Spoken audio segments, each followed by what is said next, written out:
Welcome to the Stephen Mansfield audio podcast.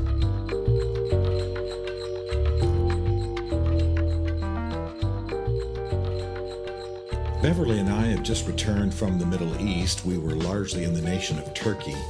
And I thought this would be a good time for me to reflect a little bit with you about what's happening in the Middle East, and particularly what I anticipate about the nation of Turkey rising in that region. I think it's going to be very, very interesting. We were down in Izmir on the southwestern portion of the country. We were doing research at Ephesus for some writing I'm going to do, and then we went back to Istanbul in the northwest and spent some days there. I have to tell you that I've always been deeply impressed with the graciousness and the generosity of the Turkish people. I understand that they have often been in their history a violent people. I have dear Armenian friends who can hardly say the word Turkey because of the Armenian Holocaust of 1915. I have many, many dear Turkish friends who just despise the Turks because of the ongoing tensions between the Turks and the Kurds, especially over Abdul Öcalan, a PKK leader who's in prison now in a Turkish prison. But that aside, laying those aside, not taking them lightly, understanding that nations have their atrocities, and the Turks certainly have had their share, still, I'm very moved and very much enjoy Turkish culture, Turkish history, and mainly enjoy the people. They really are exceptional, and I would urge you to consider vacationing in Istanbul. It's amazing history, Roman, Byzantine, Ottoman. It's just astonishing. But I'm not doing a travel log. What I mainly want to talk about is the rise of Turkey. Those of you who know a bit of history know that the Ottoman Empire lasted for about 400 years, came to an end pretty much at World War I, had been for a while the quote-unquote sick man of Europe. And then after World War I, or around the time of World War I, Kemal Ataturk, began to lead Turkey toward being a secular democracy. Now, he didn't fully affect a democracy, and there certainly were problems, but he drugged Turkey, kicking and screaming, into the modern world to the extent that it has entered the modern world.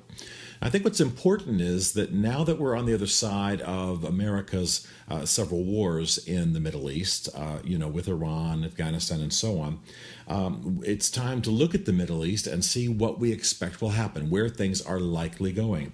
And Turkey really does suggest itself as a nation to watch in the future. First of all, amongst all Muslim countries in the world, of course, Indonesia has the largest percentage and number of Muslims in the world. Second would be Pakistan, no question. Egypt is a third with 80 million. But Turkey has 71 million people, most of them Muslim by far. Only about 0.1% are Christian in Turkey. It has the 17th largest economy in the world. And that's going to be really important in this, because we don't just want to measure nations in the Middle East by how many Muslims they have. We need to measure them in terms of their global impact.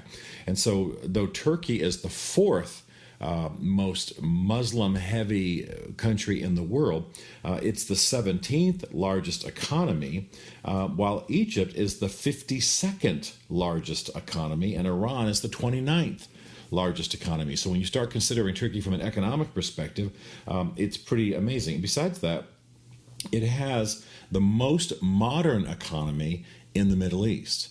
We're often impressed with the Dubais and the Saudi Arabias, but the reality is, as an actual functioning free market society, Turkey is without question the most modern economy in the Middle East. So it's experiencing an economic surge.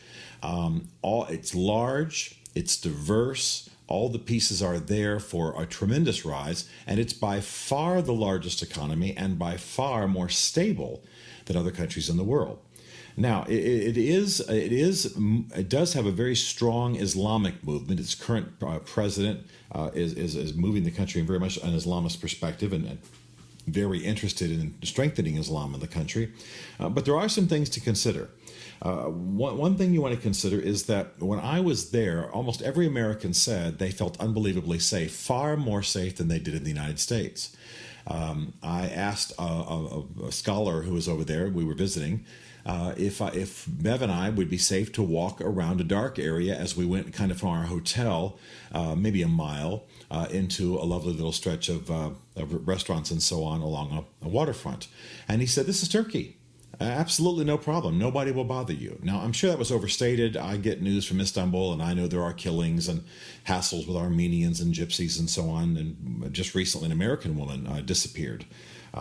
She was very unwise, I hate to say, about where she was, but she disappeared. So the country's not 100% safe, but nevertheless, the testimony of these missionaries and scholars who are in residence, these American expats, is constantly that the place is safe. And they also say they're doing very well, even better than under other presidents, under this current Muslim president. So it's sometimes a more mixed picture than we actually think. The tensions, of course, the negative points are the Kurds. Certainly one of them is the Kurds. The ongoing tension, ongoing oppression. You're taking a little bit of a risk to even mention the Kurds in Istanbul. It's not a healthy situation, and I think those of you who listen to this podcast regularly know that I am very, very turned towards the Kurds and helping them. They are supposed to have a secular government protected by the military. That's constitutionally what they have set up. But of course, with the rising Islamist party, you very much see the influence of Islam being shot through their politics. And of course, when you visit Turkey, you're going to be near a mosque. You're going to hear the call to prayer, the salat. Most people are Muslim by far. Now, it's not for the most part a radical Islam. Most people are secular. I never saw one single person respond to the call to prayer in any of the cities I was in during any of the 5 calls to prayer a day. So it's more of a cultural issue, I think, for many of the people. But I think what's important is that as we watch this region, we can be impressed with Saudi money. We can be impressed with places like Dubai. We can appreciate the culture and maybe even the grace of the royal family in Jordan. But in terms of the future, in terms of one nation having the potential to dominate the region, having a strong enough military, having enough economic power. And by the way, Turkey's interests don't conflict with the United States' interest. And that's an important point because we tend to thwart those who oppose us. So watch Turkey. Visit Turkey if you can. Istanbul is a marvelous vacation spot. But more than that, pay attention, because I think the Middle East in the next decades is going to be very much shaped by what happens in Turkey.